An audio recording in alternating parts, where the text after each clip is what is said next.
the trifecta here of this car is that I depreciated it like crazy putting it in YouTube videos. Every time I drive it, it just basically goes and I get pulled over. And third, it's really expensive to own that car. So essentially, maybe it's time to get rid of the Bugatti and move on.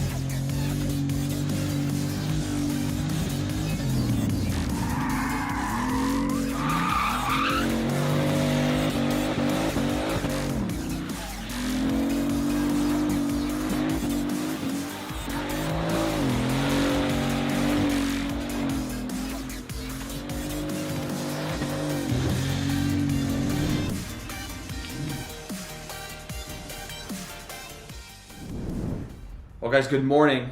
Today I'm going to do a little bit of a different kind of video. I'm actually here behind my desk because I want to answer some questions. And it's not that I didn't want to answer the questions before, it's just I don't really make videos like this, so I never really took the time to answer them. I read through the comments all the time, and as much as I enjoy reading the comments as far as the positive, the negative also are there too. So, I want to answer some of them. A lot of people have asked me, where is the Bugatti? We're going to go back a little bit to kind of get a pre-story on why I've decided not to put the Bugatti in any YouTube videos, any social media, and anything. And overall, the answer is money. Now, when I mean money, I mean depreciation. A couple of you guys have seen me put the Bugatti for sale every once in a while because I actually like to change my car all the time. And I bought the Bugatti originally for a rental car, and I didn't really intend to buy the Mansory Bugatti, so I bought the most special. I had a good opportunity. I mean, the guy that built it and sold it to me, I mean, it was just a great opportunity for me to buy a very special car. But that car turned out actually to be a very, I don't want to call it hated, but a disliked car from Bugatti corporate. And it's been very difficult for me to service the car, to kind of get parts for the car. And I've driven about 3,000 miles on that car, and I've definitely put some work into it. So you've seen the donut video that I did with Damon. That original video was great. I mean, it was so fun. It was amazing. But those tires on the Mansory wheels were probably 60% tread left, and I took them to 0. So I went to Bugatti in O'Gara Coach, LA, to replace the tires, and they said that they would not replace the tires on the Mansory wheels. I would then need to send those wheels to Germany, to Mansory, where they would put new tires on them, but I couldn't source the tires from Mansory themselves. I had to buy them at O'Gara Coach and then mail them all together as a package, pay a fee. Now, let me get to the numbers here. We're looking at $32,000 for the dealer cost for those tires. Then I would mail the tires with the rims. That was going to be about $4,000 for the rims and tires to go there. They charge $1,000 per wheel to replace the tire, and then to send them back, it would have been another $4,000. So basically, it was $32,000 plus $12,000. And about 2 months worth of work. I mean, it could have been a little bit more even because of shipping delays or customs or anything. And that was ridiculous. So obviously I had wheels made for the car so I can run a regular tire and wheel. But that was the first time I kind of felt the disconnect from my car to actual corporate Bugatti. The oil change video was really cool. I mean, we threw that together in 5 minutes. I had no intention of putting it out and getting 5-6 million views on it. That was awesome, really cool. But I eventually basically disabled the comments because everybody thought that I was just working on some other guy's car. It wasn't my car. And so essentially it was kind of just all negative comments on it. And that was really stupid. But I had to sign this super thick packet from Bugatti to buy the oil filter itself. plus the actual oil service. We did a trans flush on it. We did oil air filters. All those parts they didn't want to sell me. I'm actually one of the first people ever to buy parts from the dealer to do their own work on the car, and it was a really hard process for O'Gara to actually do all that work and sell it to me. So now we're like basically 1,500 miles in, and I feel like my front axles don't need to be there anymore, right? I want to have the car to be more exciting. I actually drove in a car that was 1,400 horsepower rear wheel drive, and I was like, man, I want this feeling every day in my car. So out comes the front axles. Now, the front axles aren't really hard to take out. The differential wasn't really hard to take out. It's pretty straightforward. It's old technology. It's not a big deal. But the physical axles itself, they have these really crazy boots. They're not like any other axles. There's basically a rubber boot that's on a plate like this, and through there is it's a yoke. It's not a shaft, it's like a yoke. So it's got a Y style yoke on it that goes into the hub itself, the actual hub, and then there's a string with some magnets on the other end that go through the hub, and there's weights. So there's a magnet goes this way, a magnet goes this way, and another magnet goes this way, and then it's sealed.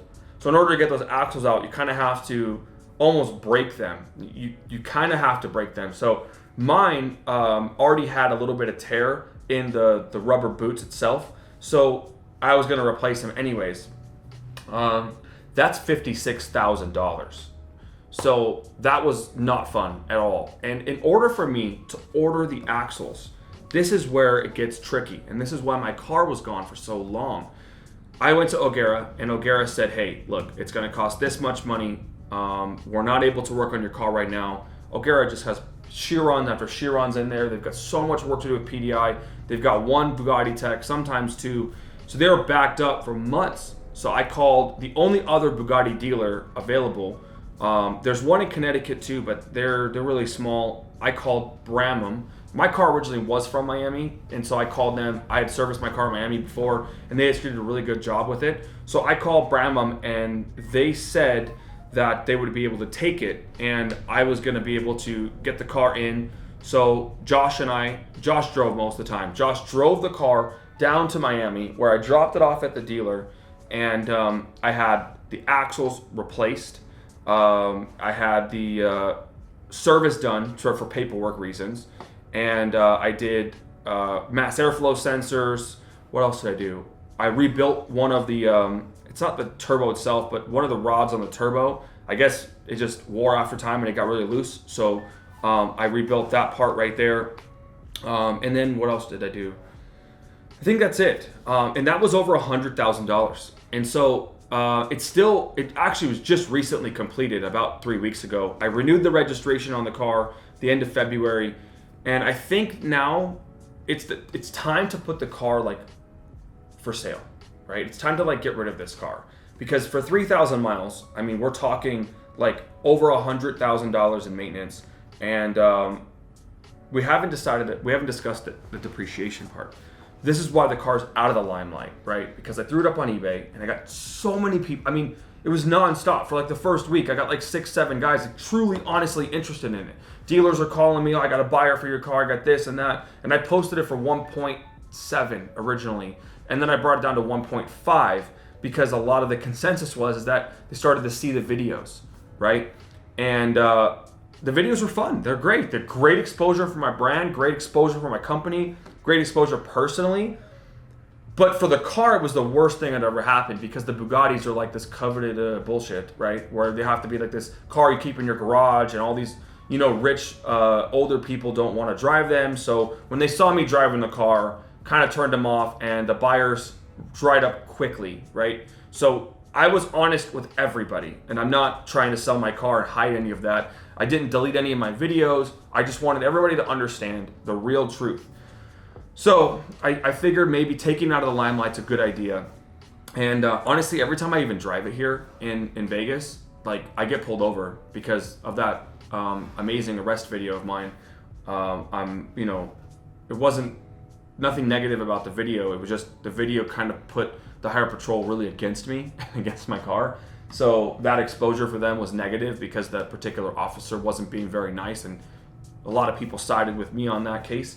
And essentially driving the car wasn't really a good idea anymore, because then when I drive it on the street, I just get pulled over, I get picked on, whether I'm doing something wrong or not.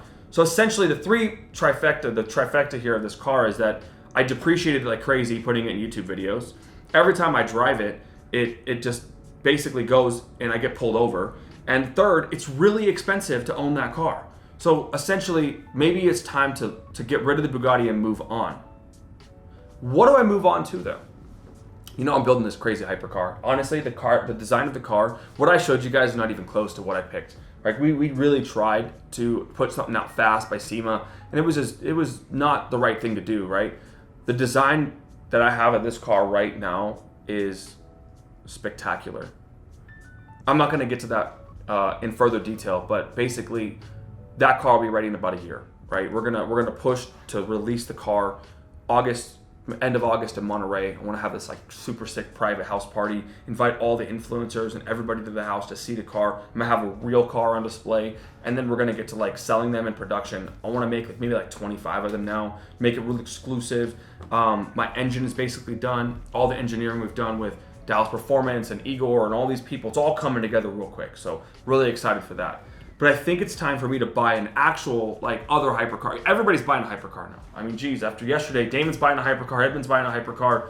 I mean, I don't believe it until it's actually in their possession, you know? But at the same time, like, you really can't be special on YouTube anymore. I mean, YouTube just rips you apart. I mean, if you have a Huracan, you're a nobody, right? If you have a modded 720 or a twin turbo Aventador, you're like a nobody, right? These guys are getting the cars, and I mean, my Bugatti was cool. I was like, you know, really special because I was the only YouTuber with the Bugatti.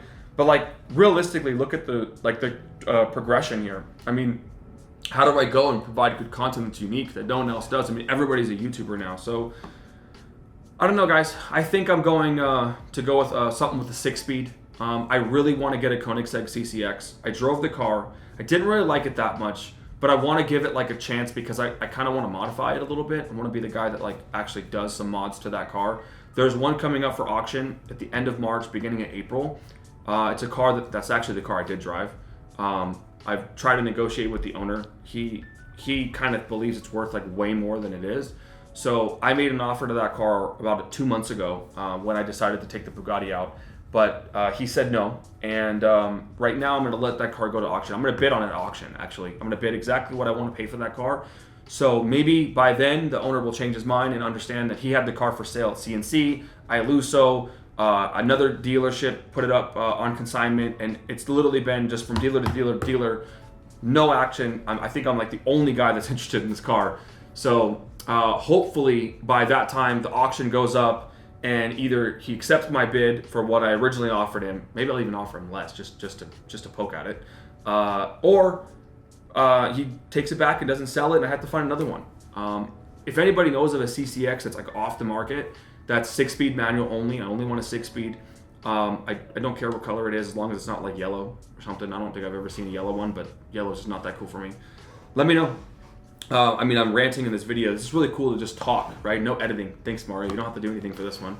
So you guys, if you have any more questions, I'll answer them. I don't care. I'll answer them. I just, you know, I've been really busy trying to get the season going. So right now, that's what I had to say. And I'll see you guys pretty soon. Maybe in the next video tomorrow.